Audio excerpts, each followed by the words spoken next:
Selamat datang kembali di channel Ray Konoha. Beberapa hari yang lalu, Sek Panji Gumilang berulah lagi, bikin gebrakan lagi, bikin geger dunia persilatan. Jadi beliau ini waktu perayaan Idul Fitri kemarin itu, beliau ingin merevolusi pendidikan Indonesia. Dengan lantang, dengan berapi-api beliau mengatakan dalam khotbahnya, kita harus merevolusi pendidikan Indonesia. Kita berkaca pada keruntuhan daripada Romawi, Turki Utsmani, Ottoman dan lain sebagainya. Mereka bisa hancur berantakan karena apa? Karena pendidikan yang tidak berkualitas. Kita lihat kerajaan atau kekuasaan daripada Utsman, ya, bisa hancur berantakan terakhir tahun 1922-an ya, dan digantikan oleh Turki. Yang sekarang ini kita lihat Turki, walaupun Turki sekarang maju ya hasil daripada sekuler ya, bukan hasil daripada negara agama. Jadi kita harus memperjuangkan yang namanya pendidikan ya. Jadi antara Romawi dengan kekhalifahan Utsmania ini ada satu benang merah, apa itu? Revolusi pendidikan. Jadi revolusi pendidikan tidak dilakukan sejak dini sehingga terjadi kehancuran ya. Jadi Indonesia tidak boleh ya mengcopy paste sistem pendidikan luar negeri, tidak boleh. Kita harus melihat karakter bangsa kita. Kita tidak boleh meniru sistem pendidikan luar negeri seperti Finland ya, seperti negara-negara Eropa. Kenapa? Karena itu tidak sesuai dengan karakter bangsa kita. Harus kita sesuaikan juga ya. Kalaupun kita mengambil contoh dari luar, kita harus menyesuaikan dengan lingkungan, menyesuaikan dengan budaya. Ya, jadi Sek Panji Gumilang mengatakan, jangan membiasakan mencontek sistem pendidikan luar.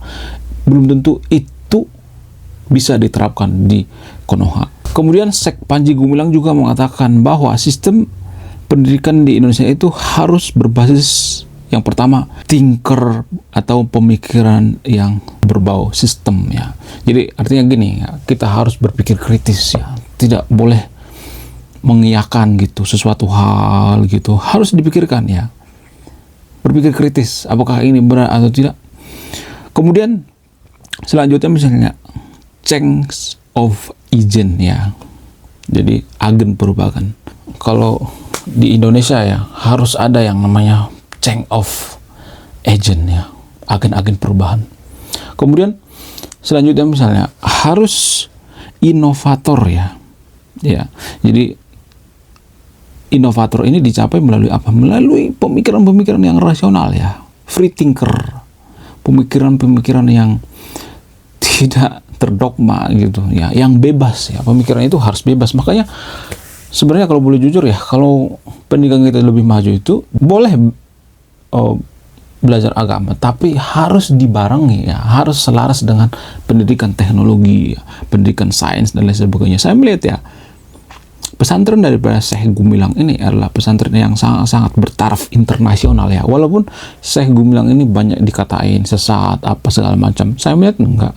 Jadi gini guys, menilai seseorang itu kita tidak boleh melihat hanya dari kacamata kuda gitu ya, hanya satu arah, nggak boleh.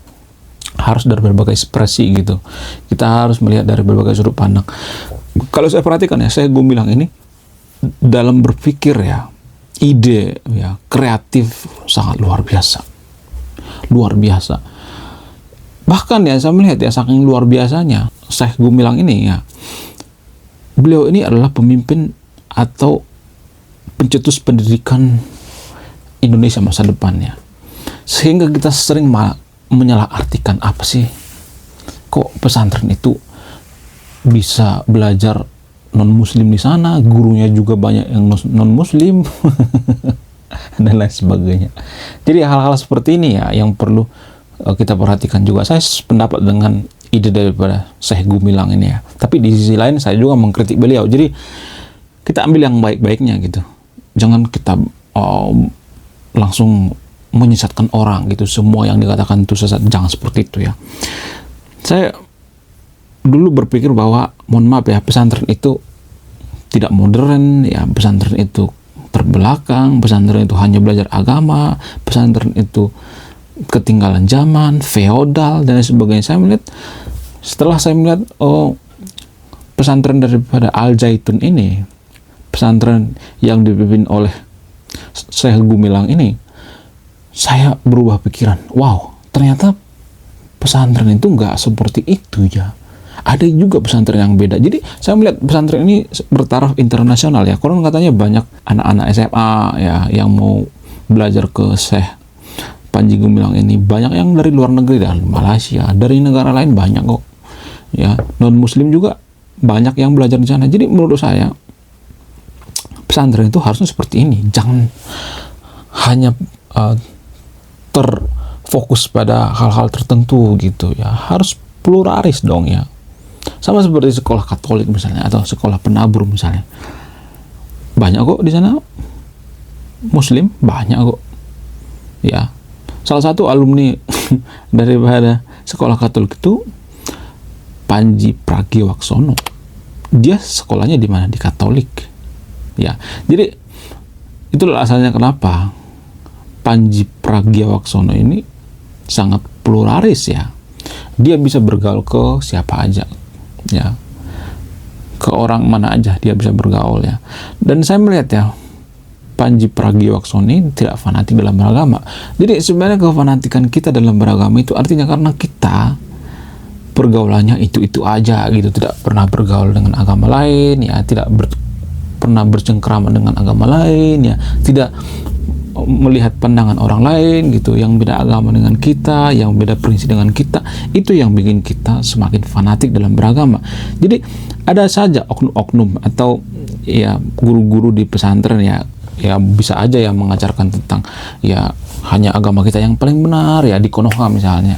Ya bisa aja banyak seperti itu, sehingga ya kalau misalnya ada yang mengatakan agama kita yang paling benar, agama kita yang paling suci, agama lain sesat, sehingga ini akan menjadikan murid-muridnya itu terdoktrin bahwa agamanya yang paling benar, agamanya yang paling sempurna dan sebagainya, sehingga mengatakan bahwa agama lain sesat.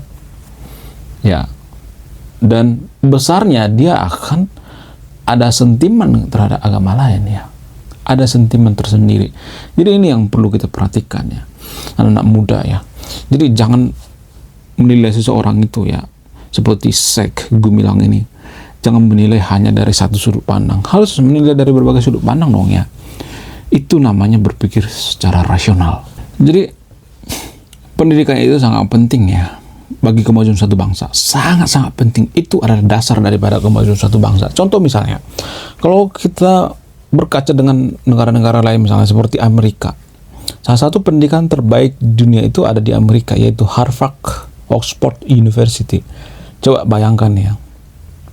Bayangkan kalau misalnya di sana tidak ada pendidikan terbaik, kita masyarakatnya di sana SDM rendah dan sebagainya, ya pendidikannya rendah, mudah dibohongi, mudah kemakan hoax dan lain sebagainya, maka Amerika tidak akan pernah menjadi negara maju, bakalan pernah, nggak sampai kiamat pun tidak akan pernah menjadi negara maju.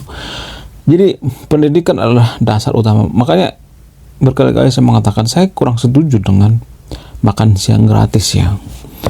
Ya, kalau misalnya kita berpikir bahwa makan siang gratis ini untuk memperbaiki stunting, itu keliru besar, sangat-sangat keliru ya. Stunting itu terjadi karena apa? Karena kekurangan gizi di umur 3 bulan dan di masa kandungan. Bayi ya lahir 3 bulan, masa kandungan dan lahir 3 bulan.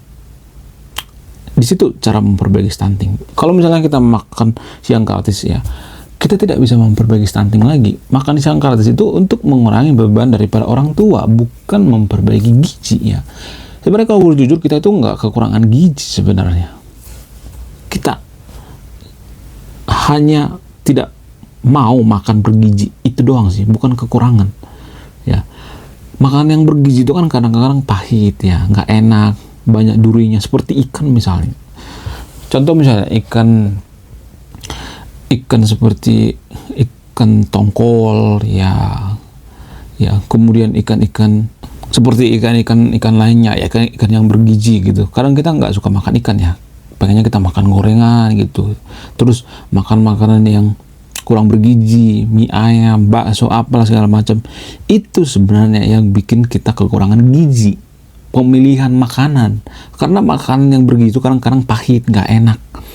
Ya, kadang-kadang kita lepehin, nggak enak gitu. Ya. Sebenarnya kalau boleh jujur seperti itu ya. Cuman warga Konoha nggak berpikir sejauh ini, nggak. Mereka pengennya makan yang enak-enak ya, seperti makanan junk food ya. Mereka tidak memikirkan ya. Para orang tua juga tidak memikirkan nilai gizi anaknya. Yang penting kasih makan ya, kasih, baru lahir udah kasih bakso, baru lahir udah kasih mie ayam. Gimana? Nggak stunting coba. Jadi pendidikan Indonesia itu bagaimana supaya lebih bagus itu ada berbagai cara ya. Tidak hanya kurikulum juga ya, tapi pendidiknya juga ya, guru-guru ya. Jadi guru-guru di Konoha itu kalau bisa ya digantilah ya, 80% harus diganti. Bila penting datangkan guru dari luar negeri. Sama seperti yang dilakukan oleh Malaysia. Dulu Malaysia itu mengimpor guru dari Indonesia dulu ya. Sekarang yang mereka impor itu apa? Pembantu rumah tangga. Jadi mereka bukan seleranya turun ya, bukan ya. Emang kita kualitasnya yang turun ya. Kalau boleh jujur, Indonesia itu kualitasnya turun ya. SDM-nya turun ya. Cara berpikirnya turun. Salah satu yang mempengaruhi kenapa Konoha ya, SDM Konoha itu turun. Kalau boleh jujur ya, tapi di Konoha itu kan nggak suka orang yang jujur ya. Nggak suka ya. Kalau boleh jujur itu karena kita terlalu berlebihan dalam beragama. Saya sependapat dengan Panji Gumilang ini ya. Beliau mengatakan pendidikan itu tidak boleh terkungkung hanya belajar tentang agama. Kita harus belajar tentang sains ya, teknologi. Itu bagian daripada pelajaran agama juga. Saya sependapat dengan Syekh Panji Gumilang ini. Makanya di sekolah Al Zaitun itu kan belajarnya itu seperti belajar internasional ya.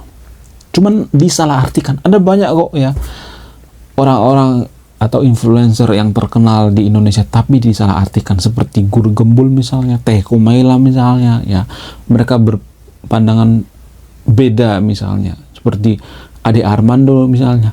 Tapi malah mereka yang dikata-katain. Malah mereka yang disebut Islam yang sesat gitu ya, liberal apa segala macam. Jadi saya bingung ya. Bingung banget gitu. Kok bisa ya orang-orang seperti ini pemikirannya baru gitu, mengajak kita untuk berpikir malah disesat-sesatin ya. Emang susah ya memperbaiki pola pikir kita yang sudah carut marut ya. Kita kalau membenci seseorang, misalnya Ade Armando misalnya, kalau kita membenci Ade Armando, kita benci segala pemikirannya. Kalau kita membenci Syekh Gumilang misalnya, kita benci segala pemikirannya. Kita tidak rasional gitu, kita selalu a priori gitu. Kalau misalnya kita benci aja, semua kita benci. Nggak boleh seperti itu. Ada kelebihan dan kelemahannya ya. Saya juga sangat banyak mengagumi ustadz-ustadz yang ada di Konoha, seperti Ustadz Gus Baha misalnya. Saya banyak setuju dengan pendapat daripada Ustadz Gus Baha. Nanti di next video kita akan bahas tentang Ustadz Gus Baha ya. Kemudian pemikiran-pemikiran daripada, bahkan ya pemikiran daripada Gus Miftah juga banyak saya terima ya. Pemikiran-pemikiran daripada Ustadz Dery Sulaiman juga banyak saya terima. Apakah saya langsung mualaf? Enggak. Kebenaran itu dari mana aja gitu. Enggak harus kita beragama mayoritas di Konoha gitu supaya kita belajar tentang agama mayoritas di Konoha. Enggak, zaman sekarang sudah banyak kok media sosial. Kita bisa belajar agama lain di media sosial. Ada banyak kok. Saya belajar agama Buddha, belajar agama Hindu itu di mana? Di media sosial ya. Atau membaca e-book ya, buku. Membaca jurnal ya.